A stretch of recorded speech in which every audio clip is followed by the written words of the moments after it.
Well, hello. Mark Carlisle here from Christ United Methodist Church. Welcome. I went out wandering around on the farm some today, examining a few of the fields and also looking at the forests. This has been a really unusual year this year. If you look at the weather, we've had rain, which has caused devastating floods in some places. Other places, we've had drought and horrible forest fires, uncontrollable fires. Well, that began me thinking on how do we survive a drought? And there's different kinds of droughts. Obviously, there's the drought of agriculture or forest areas. But there's also droughts relevant to our lives. I'd like to reflect on that for a few minutes. It brought to mind in the Bible, in Jeremiah 17, 7 through 8, it says,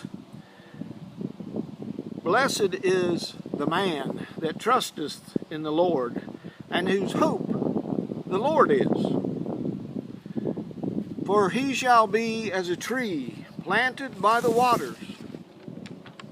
Think about that now. You're planted by the waters. Probably not going to be a drought there. "It spreadeth out his roots by the rivers, and shall not see when heat cometh. But her leaf shall be green, and shall not be careful in the year of drought, neither shall cease from yielding fruit." I thought that was an interesting part to the story. Ceasing from yielding fruit. I recently read about a place in California. They had been buried in tumbleweeds. Now, tumbleweeds, when they're mature, they can get about 6 feet tall. And the root system is not great. So when they mature and they dry, they break off from the root. And they roll and tumble across the desert. And that's the way they spread seeds. So I can imagine waking up one day and having all these tumbleweeds around my house. Well, I think this year has been a little bit like a tumbleweed. I've missed out on some important growth opportunities. Through the pandemic and unrest in our nation, many of us have been in isolation. And to a degree, this has caused our fruit yielding to suffer. I know it has for me. I've done some remodeling this past year, and around the house I was using a piece of 5/4, and I looked at it while I was thinking about this a little while back. 5/4 board is 1.25 inches, but I want you to look at the end of it. You see those arches? Those are growth rings. For each year of growth, you get a growth ring. Now, you probably know that this is made out of yellow pine. And if you're a carpenter, you probably know that if you're using this on a deck or something, you want to make sure that when you put it down, you put it with this arch facing down, so that when you put your screws in it, it won't have a tendency to curl this direction. But if you put it the other way, you put your screws in it, it'll have a tendency to curl up. It won't be very good on your deck. And then as I was out in the field gathering some firewood, I came across this piece of oak, red oak. So I shaved off a little bit of it to show you the growth rings on it. Can you see the growth rings compared to that yellow pine?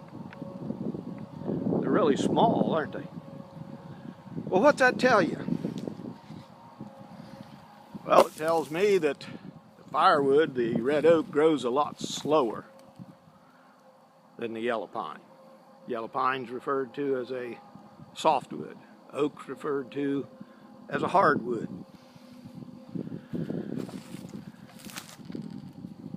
And if we were a tree beside the river of waters, during a drought our roots would reach down into the river, pull up the nourishment, and we would continue to be green. We would continue to yield fruit, and probably abundant fruit. Well,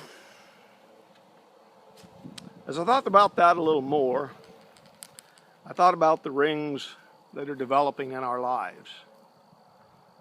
Every year might be a balder head, a graying beard, a few more wrinkles you didn't have before. But every year we go through growth. Some years it might seem like a drought. Other years it might seem like a flood.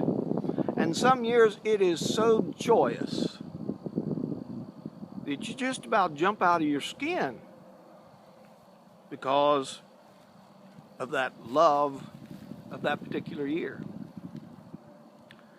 Well, you know now that you can tell the growth of a tree by counting the growth rings on it. But we don't always want to cut down a tree just to count the growth rings. Sometimes we want to examine it without doing that. So I have an instrument here called a boring tool. It's rather unique. It opens up, screw off the top. Inside is a screw-tipped boring tool, and it fits inside the handle to make a sort of a T device. So when it's all together, you can screw this into the tree. This one will go in about a foot. And when you get it into the tree, you take the handle off for a while. You don't have to, but I normally do to get it out of the road. And you take this little piece that was inside and you start to run it around in there as you push it in there a little bit. And when you get it in there, it's cutting a circle around that core sample that's inside this tube.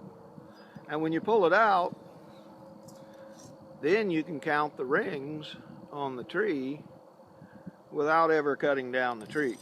Yeah, it damages the tree slightly. It's a little bit of a wound, but normally we just plug that wound so that the tree's not damaged. So, some more things that I thought about. When a tree or we are planted and nourished, we grow the way God intended for us to grow. When we don't have that nourishment, and I think this is probably a good time to tell how we don't get that nourishment, is we don't go to church. Now I realize during the pandemic, it's not safe for some people to go to church. I'm not going to judge one way or the other. But if you don't go to church, you still have to go to church.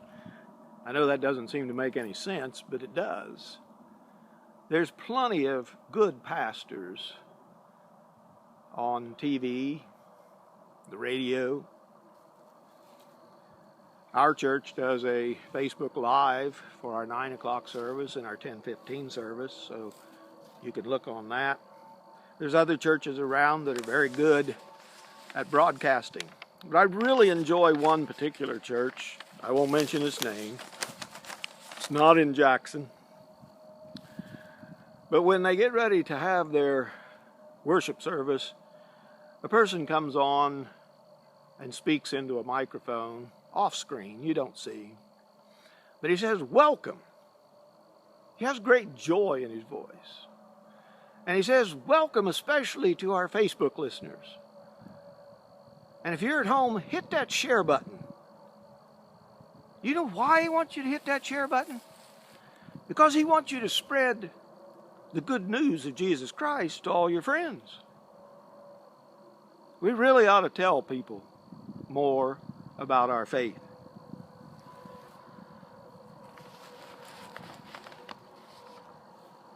So how do we continue to bear fruit when we're in a drought? Well, holding fast to God's Word and receiving strength and encouragement from the wisdom of the Bible is one way. Talking to God through prayer.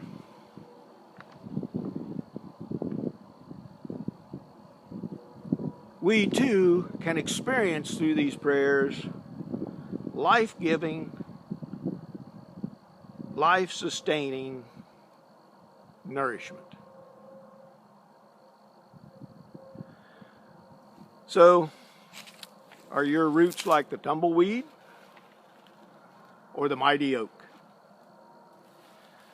Through God's encouragement, we can put down deep roots so that we can survive through droughts. We can survive through difficult times because we have our strength in God and His only Son, Jesus Christ. And that causes us to grow more and to bear much fruit. Hope to see you again soon.